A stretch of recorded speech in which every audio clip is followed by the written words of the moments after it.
오늘은 마태복음 9장 35절에서 38절까지 말씀을 가지고 일꾼이 적으니라는 제목으로 말씀을 좀 나누겠습니다.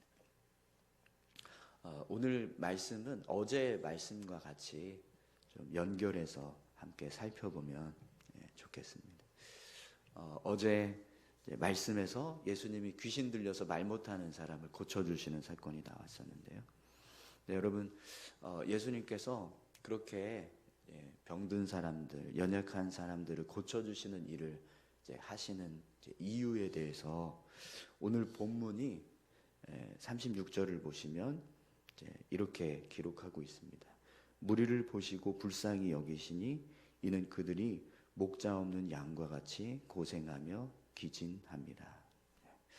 예수님께서 사람들을 보실 때 그들을 불쌍히 여기시는 마음, 긍휼히 여기시는 마음, 그런 마음이 있었기 때문에 그렇게 병든 사람들, 연약한 사람들, 복음이 필요한 사람들에게 친히 찾아가셔서 또 그들의 병을 고쳐주시고 그들의 삶을 회복하시는 사역을 감당하셨다라는 거죠.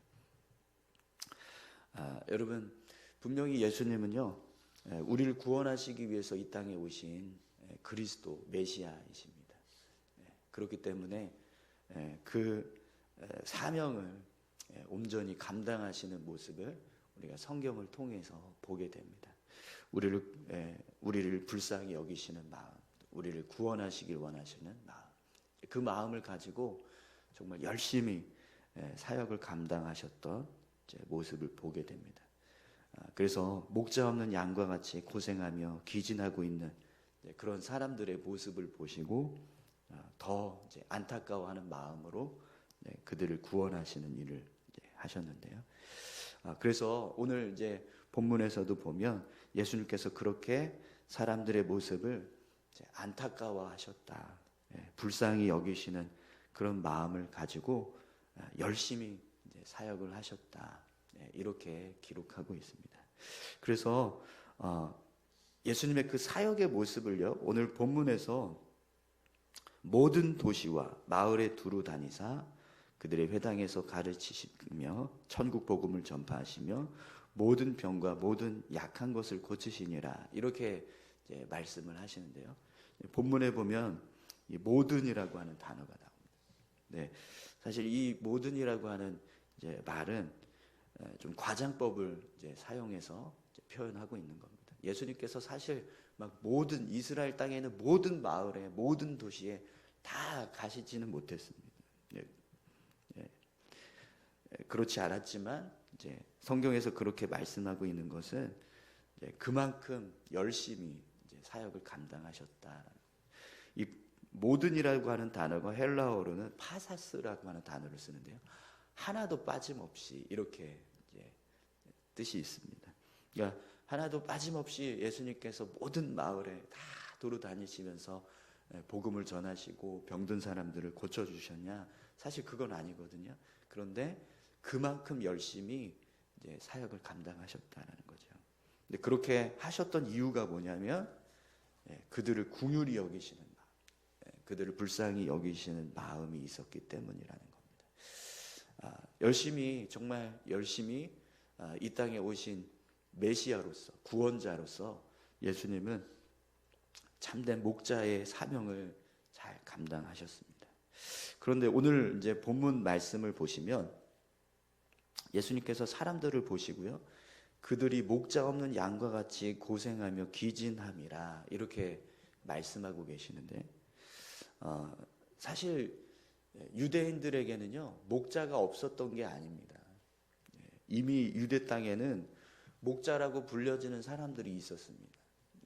그게 누구죠? 어떤 사람들이 목자라고 불려졌습니까?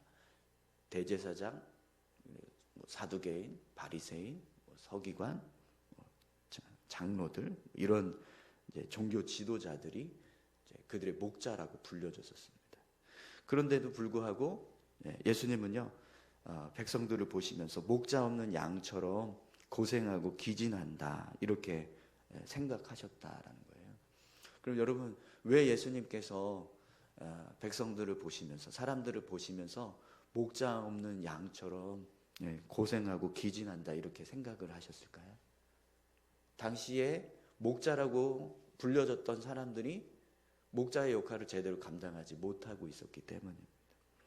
우리 어제 말씀에서 바리새인들이 예수님의 사역을 보고 귀신의 왕을 힘입어서 귀신을 쫓아낸 거다 이렇게 이야기를 하는 걸 우리가 볼 수 있었습니다.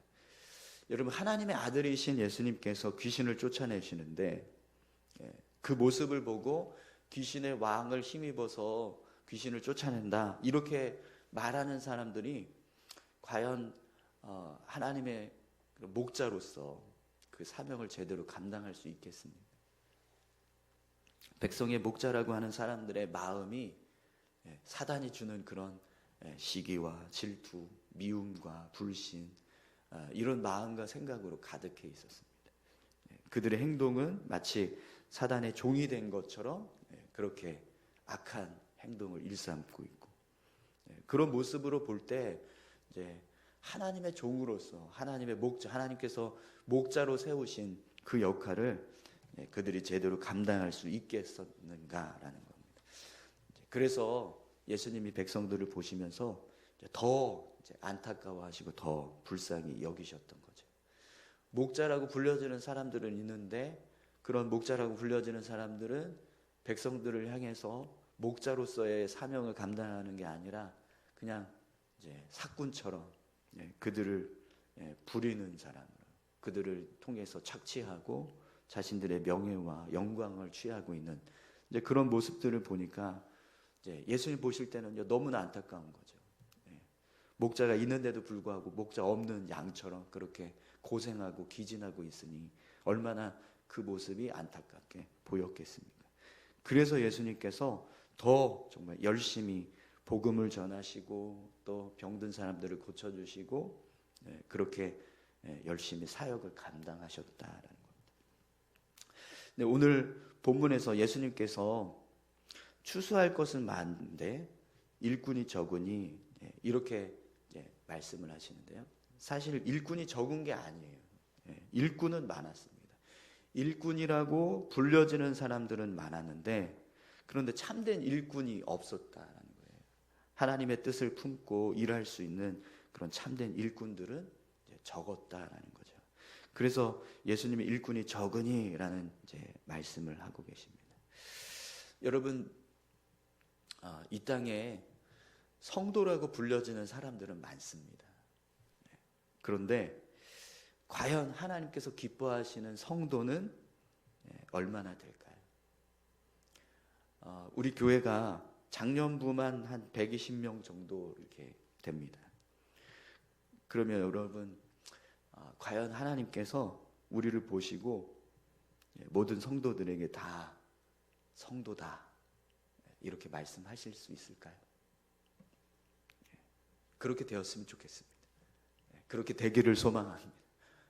그런데 여러분, 우리가 그렇게 되려면 우리 모습이요, 바리새인이나 사두개인들이나 대제사장이나 서기관이나 그런 모습처럼 그렇게 우리의 신앙을 세워서는 안 됩니다. 당시 예수님 당시의 종교 지도자들의 모습을 보면 형식적인 종교 생활에 빠져 있었어요. 겉과 속이 다른 외식하는 자의 모습으로 살았고 또 자신들의 어떤 유익, 세상적인 유익과 영광만 취하는 그런 모습들을 보게 돼요. 그리고 그들이 하는 일들을 보면 다 마치 정말 사단의 종 노릇하는 것처럼 그렇게 살아가는 모습들을 보았습니다. 그런 모습으로 우리가 신앙생활을 하면 안 된다라는 겁니다. 여러분 37절 말씀을 한번 보시겠어요? 이에 제자들에게 이르시되 추수할 것은 많되 일꾼이 적으니. 아멘. 여러분, 예수님께서 지금 이 말씀을 누구에게 하고 계십니까? 이에 제자들에게 이르시되 추수할 것은 많되 일꾼이 적으니. 추수할 것은 많은데 일꾼이 적으니, 이 말씀을 지금 누구에게 하고 계시는 거예요? 제자들에게 하고 계십니다. 그죠? 네, 제자들에게. 그리고 여러분, 왜 예수님께서 제자들에게 이런 말씀을 하실까요? 누가 참된 일꾼이 되어서 주님의 추수에 동참하겠는가라는 겁니다. 일꾼이 적다 이 말씀은요, 그러니 너희가 그 일꾼이 되어라 이렇게 말씀하시는 거죠. 또 이 말씀 속에는요, 너희는 제발 바리새인들과 사두개인들처럼 종교 지도자들처럼 거짓된 일꾼이 되지 말고 참된 일꾼이 되어라 이렇게 말씀하시는 의미도 담겨져 있습니다. 이렇게 많은 일꾼들이라고 불려지는 사람들이 있지만 내 일에 참여할 수 있는 참된 일꾼은 없다. 그러니 너희들은 그런 거짓된 일꾼이 되지 말고 참된 일꾼이 되기 위해서 힘써라 이렇게 말씀하는 겁니다. 사랑하는 성도 여러분, 오늘 저와 여러분들도 주님이 부르시는 참된 일꾼이 되시기를 소망합니다. 주님이 원하시는 참된 성도가 되시기를 축원합니다. 우리가 정말 수많은 사람들이 일꾼이라고 불려지고 성도라고 불려질지라도 그 속에서 정말 참된 일꾼, 참된 성도로 쓰임 받는 사람은요, 적습니다. 그렇기 때문에 오늘 저와 여러분들이 그렇게 하나님 앞에 참된 일꾼 되고 참된 성도가 되어서 쓰임 받을 수 있는 그런 모습이 되실 수 있기를 간절히 소망합니다. 자, 그래서 여러분 오늘 본문 말씀을 볼 때 우리가 한 가지 중요한 사실을 생각해야 합니다. 오늘 예수님께서 추수하는 주인에게 청하여 추수할 일꾼들을 보내주셔서 하라 이렇게 말씀하시는 모습을 보게 돼요. 우리 38절 말씀 한번 같이 읽어볼까요? 그러므로 추수하는 주인에게 청하여 추수할 일꾼들을 보내주셔서 하라 하시니라. 아멘. 여러분 이 말씀은요, 우리가 일꾼이 되고 싶다고 해서 그냥 무조건 다 일꾼 되는 게 아니라 하나님께서 일꾼을 보내주셔야 한다는 겁니다. 그러니까 일꾼을 세우시는 분이 하나님이시다라는 거예요. 그렇기 때문에 이 말씀은 내가 일꾼 되고 싶다, 그러면 그냥 일꾼 되는 게 아니고 하나님께서 내 마음에 하나님의 마음을 부어주시고 하나님의 뜻을 따라서 일할 수 있도록 나를 주관해 주셔야 한다, 이런 의미가 됩니다. 그래서 예수님이 제자들을 향해서 너희가 추수할 일꾼이 되어라 이런 의미로 말씀을 하시면서 하나님께 추수할 일꾼들을 보내달라고 간구하라 이렇게 말씀하고 계시는 거예요. 우리가 추수할 일꾼이 되려면 그냥 내가 하겠습니다 이렇게 해서 되는 게 아니라 하나님이 우리 마음에 너가 일꾼이 되었으면 좋겠다, 그래서 하나님의 마음을 부어주시고 하나님의 뜻을 부어주셔야 한다는 거죠. 그래서 그 마음을 품을 때 우리가 하나님의 일꾼으로 그렇게 삶을 살아갈 수 있게 된다는 겁니다. 그래서 여러분 저는 이 말씀을 이렇게 묵상하는데 이렇게 들리더라고요. 너희가 정말 추수할 일꾼이 되고 싶다면 하나님을 향해서 추수할 일꾼이 될 수 있도록 일꾼의 마음을 부어달라고 기도하라. 정말 참된 성도가 되고 싶다면 하나님을 향해서 그런 참된 성도가 될 수 있게 해달라고 하나님의 마음을 부어주시고 하나님의 뜻을 부어달라고 기도해야 된다, 이렇게 말씀하시는 것처럼 들려졌습니다. 여러분 어제도 우리가 말씀을 나눴지만 하나님의 마음을 품은 사람은요 하나님의 일을 봅니다. 하나님의 행하시는 일들을 알아봐요. 하나님의 사람은 하나님께서 원하시는 것이 무엇인지를 본다라는 거예요. 그런데 사단의 마음을 품고 살아가는 사람들, 어제 바리새인들의 모습 속에 미움과 질투, 시기와 분노 이런 그런 마음들이 가득해 있었다라고 했는데, 그렇게 하나님이 주신 마음이 아니라 사단이 주는 마음으로 삶을 살아가는 사람들은요 하나님이 하는 일을 못 알아봐요. 하나님이 뜻하신 게 무엇인지, 하나님의 영광이 임하고 하나님께서 역사하고 계시는 모습을 봐도 그걸 제대로 보지 못하면서 살아간다는 겁니다. 근데 여러분 우리가 삶을 살아갈 때요 하나님의 마음이 없으면 우리 삶은 그냥 우리를 위한 삶으로 세워지게 됩니다. 그래서 우리가 더 하나님을 향해서 우리 마음에 하나님의 마음을 부어달라, 하나님의 뜻을 품고 하나님의 마음을 가지고 삶을 살아갈 수 있게 해달라고 끊임없이 간구해야 한다라는 거예요.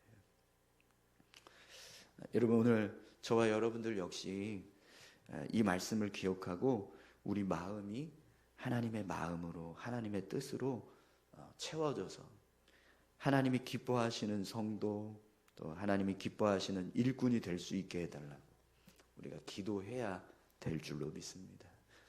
여러분, 예수님은요, 추수할 것은 많은데 일꾼이 적어서 추수를 못한다, 이렇게 말씀합니다. 분명히 이 말씀은요, 우리를 향해서도 이렇게 말씀하고 계시는 거예요.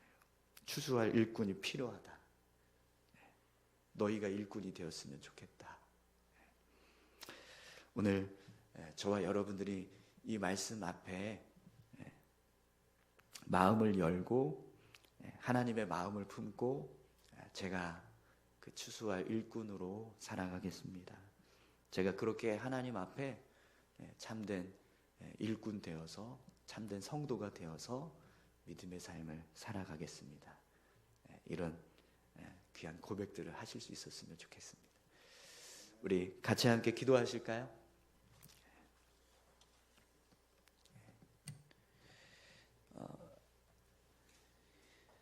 예수님께서 이 땅에 오신 목적도 목자 없는 양처럼 고생하고 기진하는 사람들, 그들을 구원하시기 위해서 이 땅에 오셨습니다. 그리고 오늘 우리를 세워주신 목적도 그런 목자 없는 양같이 고생하고 기진하는 사람들을 주님 앞으로 인도하도록 그렇게 우리를 부르신 줄 믿습니다.